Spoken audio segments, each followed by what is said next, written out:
Welcome back to the Think Bigger Real Estate Show. I'm your host, Justin Stoddard. How do you overcome the uncertainty of real estate? I hear so many people tell me, Justin, this would be the best career ever if there were not the uncertainty. Today's guest is going to go into how he has overcome the uncertainty and how he helps other agents do the same. Before I introduce him, let me remind you that inside of the Think Bigger Real Estate group on Facebook is where you're going to find a community of big thinkers and high achievers. People who are interested in not just taking the concepts that we talk about here in the episode and having them lightly fall upon their ears, but people that are interested in applying these things and actually doing something with them to better their situation and really be on the path of significance. Again, today's guest, his name is Stephen Ross. Quick background on him. But before I do that, let me just say, Stephen, thanks for coming on the show today, my friend. My pleasure. Thanks for having me. Yeah, I'm gonna talk a little bit about your bio because I think this is super relevant to kind of what we're talking about here today. So you obviously have built, I should say, two real estate businesses, or one very successful real estate businesses in two separate locations, one in California, one in Denver, Colorado, right? That's right. And I think it's interesting here as I'm looking at some of your notes, for the past 12 years, you've been really kind of focusing on and kind of really refining how you did what you did to where now you can serve other people, right? And I love this concept of, like, for anybody listening out there today, like, you are the worst person to be a real estate agent. Now, those are not my words. Those are Stephen's words, like self-proclaimed. Like, I'm not online. I don't do client events. I'm an introvert. Like, I don't work weekends. Like, if you were to like go see like a career counselor in high school and say, this is all the things, the last thing that they would ever have you do, Stephen, would be a real estate agent, right? The last thing, right? You left off I'm antisocial. You forgot that part. And he's antisocial, right? So despite all of that, now, if you maybe are listening to this thinking like, I thought I was out of place in this industry. I thought I didn't have some of the innate necessary qualities and or skill sets or talents or even kind of willingness, right, to do certain things. Like, you are not alone, right? Stephen is going to help us today. In fact, he's actually the author of a book. In fact, it's Doors Open When You Knock, a realtor's handbook for boundless opportunity and freedom. Stephen, thank you so much again for coming on the show today. I'm excited to get into this because, again, how you built your business, that's not necessarily what we're teaching or preaching today, but we're going to teach the principles of how to overcome uncertainty. So again, excited to have you here. Great. Yeah, no, happy to be here. Thanks for having me on. So where should we start? We have so much we've talked about. Where shall we begin? Let's go, Stephen, all the way to the point. Knowing what you know about yourself and knowing what you know about what it takes to be a quote unquote successful real estate agent, why did you even ever get your license? Like, how did you ever overcome all of that to say, like, yeah, I think this would be a good fit for me? It's funny because in the end of 2004, I was the chief technology officer for a medical startup, and the company was being sold, and I didn't want to go back into the corporate world, and I didn't want to. Consulting was kind of in the toilet, and at that time, and in Southern California where I live, the real estate market was, like today, out of control, right? And if you were breathing, you were making money. And I looked around, and I'm thinking, there are some real knuckleheads, no offense, but some of these people are not so bright, and they were making good money. And I thought, how hard, as most people say when they get into real estate, how hard can this be, really, right? These guys can do it. I can certainly do it. But we all know that's not what happens, because then you get your license. I got my license March 15th, 2005, and my daughter, my third child, was born 6 weeks later. So I have 3 kids under the age of 5. In a commission-only business, and then I soon discovered that, right, holy cow, this is not easy, and I am not the person, right? I am not the mold for this business, right? I don't want to do any of the things that, quote, these people are doing to be successful, and yet I had 3 kids to feed, and right, so there I was in the beginning. So no one told me that I wasn't cut out for it. I just discovered once I was in it, and then I had nowhere to go but just persevere. Talk to us, Stephen, about that feeling. Because again, I'm interested in hearing kind of what you were experiencing, if you were like an outsider describing kind of what you are going through, right? But I'm also interested in kind of the thinking and even the feelings that you experienced at that moment. Was it like, oh crap, now what, should I pivot and get out of this? Or what else kind of went through your mind, and even kind of what were you feeling at the time that maybe others can really relate to right now? We could do the whole podcast on this one piece here, because I've thought a lot about this, because it's a feeling that's familiar, that's with me today, right? So from the moment I got into real estate, to the moment where I am today, right? I wrote a book, I'm out promoting the book, and it's the same hurdles. I don't want to pick up the phone. I don't want to call people. I don't want to do anything to promote myself where I could be, it's the fear of being rejected, the fear of being found out, the fear, whatever, everyone can fill in their favorite fear. Those are my fears, fear of looking stupid. And so whether it was the beginning of real estate or even now, 17 years later, promoting my book, and, I still sell real estate, the fear is real. It's a very familiar feeling where I get this panicked feeling of like, oh my God, what am I going to do? And it really does feel like there's this choice I have to make in that moment. Will I push through or will I quit? It really does occur that way. And usually the first feeling is I should just quit. That is usually the first feeling. But then I realize, yeah, you can quit. Like that's a temporary relief. Oh, okay, I've quit. But then you've still got to go deal with life. So quitting really isn't an option. So then it becomes, well, maybe I should just try whatever I said I was going to do anyway. Maybe I won't die from it. And so whether that's the doors or, writing the book or promoting the book or going on a difficult listing appointment or whatever those things are, they're all essentially the same to me, right? It's a very familiar feeling that comes, it never goes away. I think interesting you say that. Just this morning, I sent an email to my kind of friends and followers about this concept of adversity. I had a friend tell me years ago, hey, let's do something really hard with our kids. And I was kind of like, what do you mean? And he said, I've worked with the young women in my church for years. And I found that a lot of them don't get exposed to difficult things. And when it comes time to do difficult things, they don't, they're really averse to it. And he said, I've watched these same kids go through life and they tend to have a lot of challenges about life. And he said, so I've made the decision that I'm going to be very intentional about being sure that my kids get exposed to difficult things so that they can cope, so that they can deal with that feeling that you just described right there, Stephen. And anyway, it was an interesting thought pattern to go back and review. And just yesterday, I woke my two boys up at the crack of dawn, and we were away for the holiday, and I took them on a 4-mile hike, 1,500 feet in elevation back down. It was difficult. It was challenging. They both had different kinds of challenges at different times. And so did I want to be like, what am I doing? I should be back in bed. This is crazy. And that adversity, that challenge made me stronger. And I know it made them stronger. And so that, I just wanted to kind of hone in on that feeling that you described. Every one of us that's ever tried to do something new has felt out of place at some point. We've all felt that.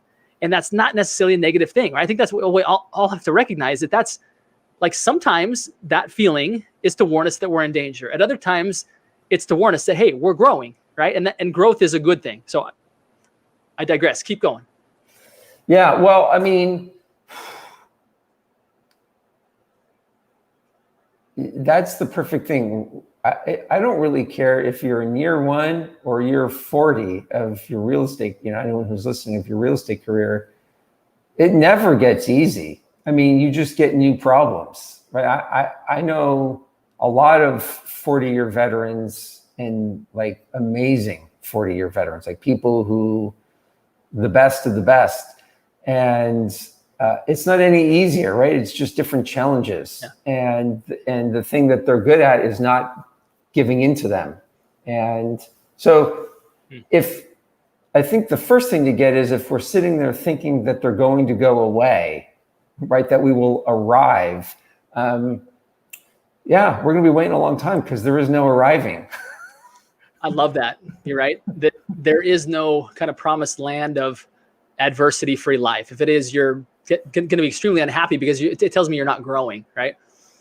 So once you made it through these feelings, kind of I don't know if out the other side, because there is no other side, right? Right. But once you kind of came to grips with the fact of like, okay, I'm not going to quit.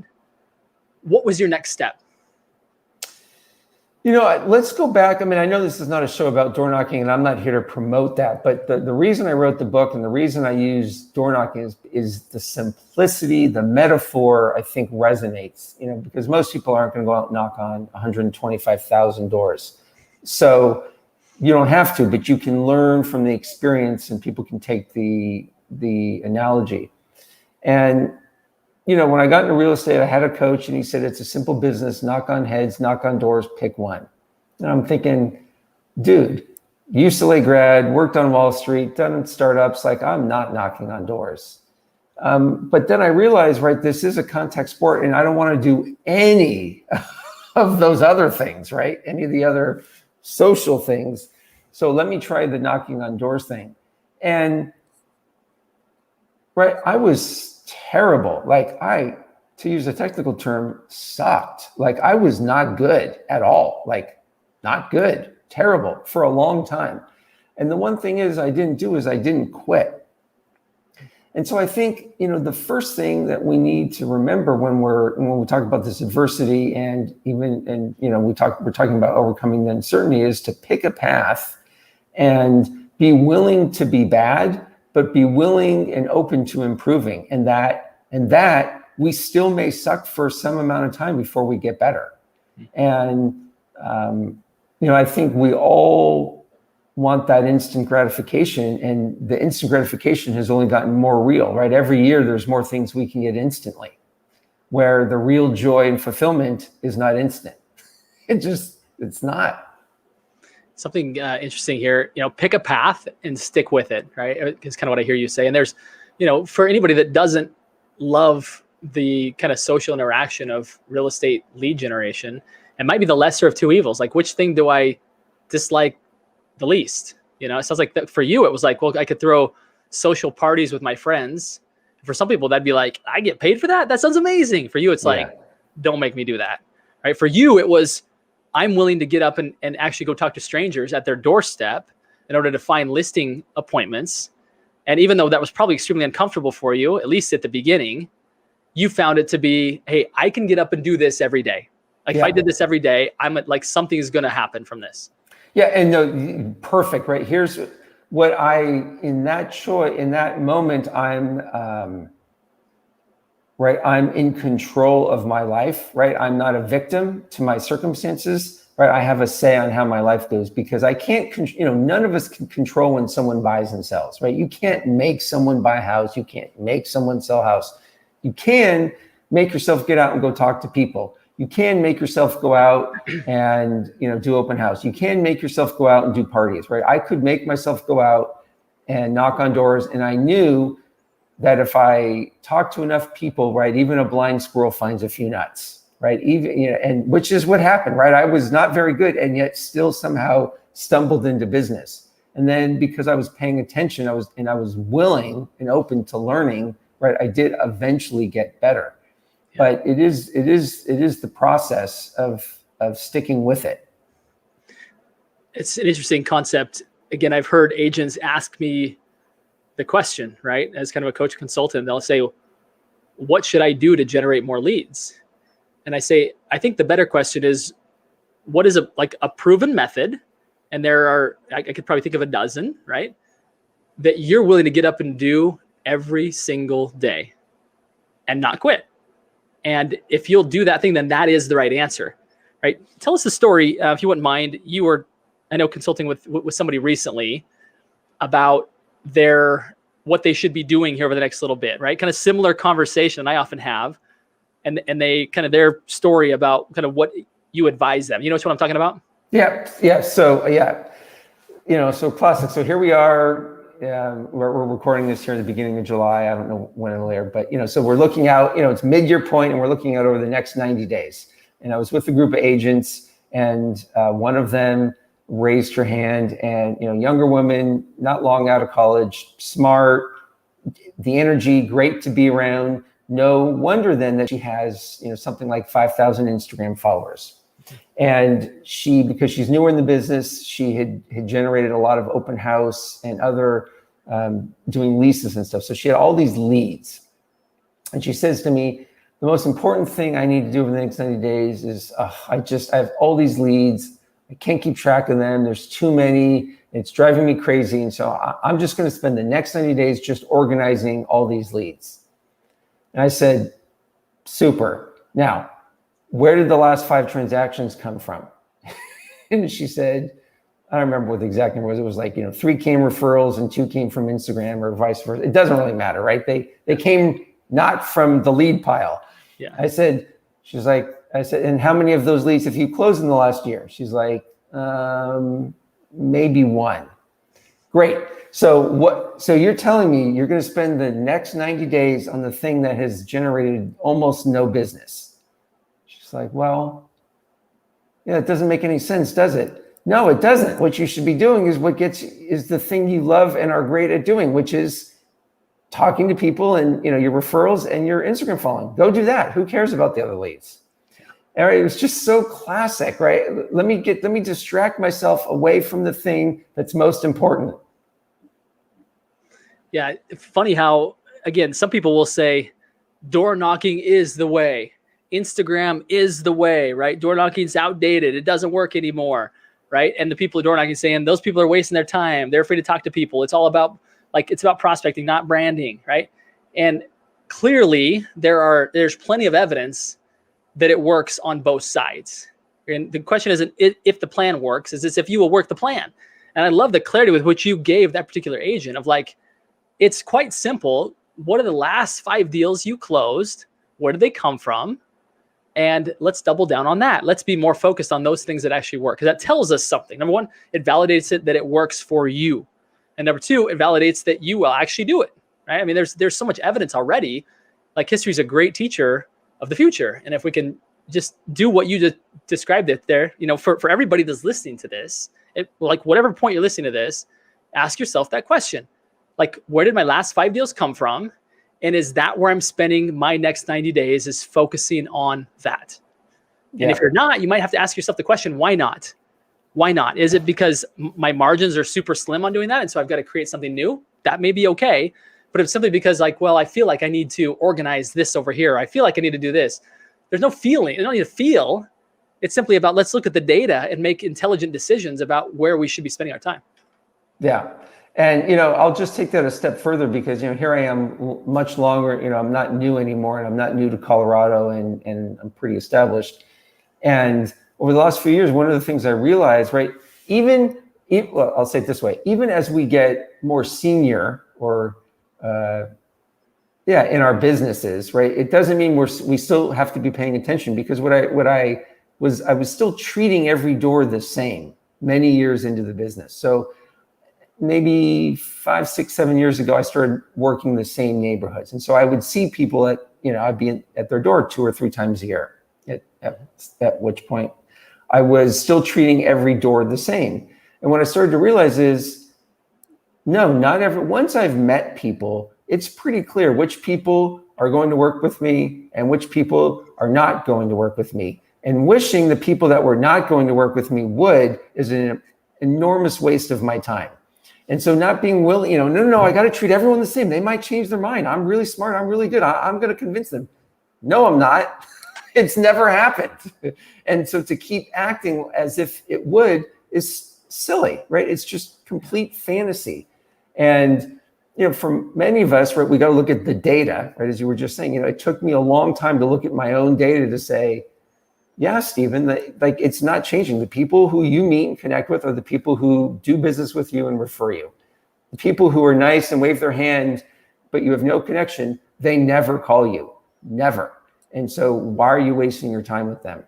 And again, that's my example for my business, but everyone's got to look for themselves, right? It's just as you said, Justin, going back to the woman that I started the example with, we have data by which we can make good decisions if we're open and willing to look objectively, and get our own biases out of the way. I had an interesting conversation with a very successful Keller Williams team leader. I'll oftentimes get approached and asked, hey, who do you know? We're looking for somebody great in your role. You come in contact with a lot of agents. Is there somebody that you think would fit this particular role that we're looking for? And they described kind of what they're looking for. And I said, probably somebody who's willing to prospect or reach out. And he said, yes, but here's my interpretation of prospecting is somebody who's willing to enter into new relationships regularly. And that's a great way to put it, right? And I think it aligns with what you just described when it comes to, should somebody say door knocking, it doesn't mean you keep knocking on doors that people point a pistol at you. or say no soliciting, do not come back or I'm sicking my dog on you, right? But you're simply looking for who's interested in being in a relationship around real estate. And I think it maybe helps open people's eyes a little bit to like, we're simply looking for those people that are looking for our help. So for anybody out there, right, that's kind of at this point where it's like, you know what, I'd love to learn from a guy that's knocked on 125,000 doors and built 2 very successful businesses, over, well over a decade, going on 2 decades of successful business doing that methodology. It sounds like it's worked for you to be able to be true to yourself, of being an introvert, right, of not wanting to be super social, yet still, and I would say most importantly, eliminate the uncertainty for you, right? It's taken that out of it kind of, and the after hours stuff, it sounds like a lot of that's gone away. Talk to us about not just some of the key benefits, right? Because I think I kind of outlined some of those. Feel free to kind of fill in the gaps on any more of those. But like, what's a tactical guideline that people could follow if they're saying like, I think I'd be okay with that. I might be able to do that if the upside was I could take the uncertainty out of real estate. Well, this is great because it doesn't apply, does not apply just to the doors, right? So for many years, I knocked on doors between 11 and 2. I know many agents, mostly in Southern California, because the weather's a little better, they start at 9:30. I just don't, I'm doing other things at 9:30. I'm not knocking on doors, but I know 11 to 2, knock on doors. And then, you know what I do after 2 p.m.? If I don't have an appointment, I do nothing, or I take a nap, or I go play with my kids, right? It's unscheduled free time because I've already done what's most important.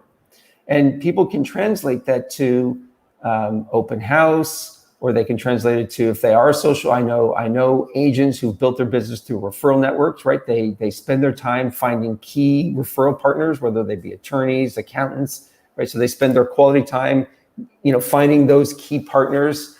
I don't really care. I have no attachment to what people do, but whatever that thing is, you do that time there. You don't need to do anything else. I mean, you're welcome to, but you don't need to.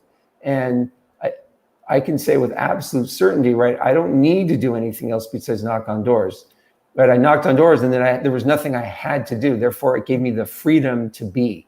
And I knew that if I talked to enough people, I would do business. And I don't think that's unique to me. I'm nothing special. So it's not like it worked for Stephen, it wouldn't work for me. No, it would work pretty much for anyone, right? As long as they do the thing for them. It's really 3 hours a day, 5 days a week. Is that how you laid it out? Yeah, I mean, I would shoot for 5. I mean, I averaged 150 days a year up until before the pandemic. Okay. For many years. Yeah.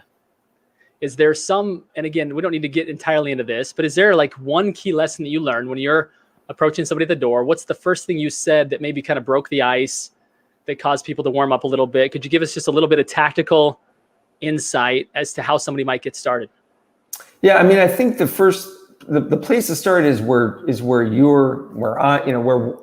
coming from, the person coming to the door. In other words, here's, be willing to get out of ourselves for a moment. Let's assess the situation. What's happening when I come knock on the door? So I'm coming to knock on Justin's door. Here's what's true. Number 1, I'm trespassing on Justin's property. Number 2, I was not invited, so he's not expecting me. So I'm now on someone's property and they were not expecting me. So when I go to the door, I get that, right? I understand who's coming to the door, under what circumstance. Therefore, my first intention when they come to the door is to leave them better off than when I found them. Not like I'm some messiah, but like, hey, I can just wish someone a great day, even if they don't have the time or space to talk. And then the second thing is I am looking for now business. And since the odds of someone moving the day I knock on the door is unbelievably low, the third intention is, can I leave people better off than when I found them? In other words, is there any way I can be of service, whether it's with a contractor? I mean, look, I've helped people get jobs. I've connected all sorts of people. So with that, that comes from up here. It's nothing it is what I'm saying, but it's who I'm being at the door that makes the biggest difference. Almost kind of what you're feeling about them. I know that people feel energy, right? And if you're there in I'm here to get something quick from you, versus I'm here to serve you, people feel that. Oh, totally. Yeah, fake that. Yeah. I mean, they get it the moment they open the door. They can, they're reading you in 3 seconds. Yeah. And so, where are you coming from and from that point of view? I love the lessons. I'm sure we could go on and on about these specific tactics. Is there anything else you want to share before we start to wrap up here, Stephen? I will just say, yes, I'm the guy that's knocked on a lot of doors. And yes, I have a book that's not about door knocking. But the thing that I see most, and I know you probably see it with the people you work with, is just people willing to give themselves a little grace and a little patience, right? To just settle into their process. So if you're sitting here thinking, well, I don't want to knock on doors, but I don't want to do open house, don't worry, that's okay. Just be willing to take the time to find what your thing is that you are willing to do. And if you found your thing and it's not working, give yourself a little grace, to have a little patience, to give yourself a little more time for yourself to work it all out. It just takes time. Patience. Everyone just have a little more patience. Yeah. Amen. Time on task. It really does solve most things. Stephen, where can people get a hold of your book? I can't wait to get a copy myself. Fascinated by this concept that really helps those of us that get easily distracted, those of us that maybe jump to the next thing too quickly. Talk to us about where we go to find that. I made it super simple, like going to the doors. It's doorsopenwhenyouknock.com. So go to doorsopenwhenyouknock.com. You can also go to Amazon, but you can go to doorsopenwhenyouknock.com. Love it. Doorsopenwhenyouknock.com. I just put it in the show notes here for everybody. Go get a copy of Stephen's book. That's probably the best place is through that website. Stephen, I really appreciate this. I want to ask you one more question as we wrap up here, which is, you're a big thinker. That's why you've been invited to be on the Think Bigger Real Estate Show. What does Stephen do to continue to grow? What does Stephen do to continue to be a big thinker and continue to expand your personal possibilities? What does it look like for you? Obviously it's reading. That's nothing new, but I would say the thing I have to remind myself, well, let me say it this way. I love to be around other people, even though I said I'm an antisocial introvert. I do know that my growth comes from other people, and it comes from being willing and being open to hearing what other people have to say instead of having to be right. That is the thing I'm always trying to catch myself on, right? I'm not going to grow if I already know. Boy, I love that answer.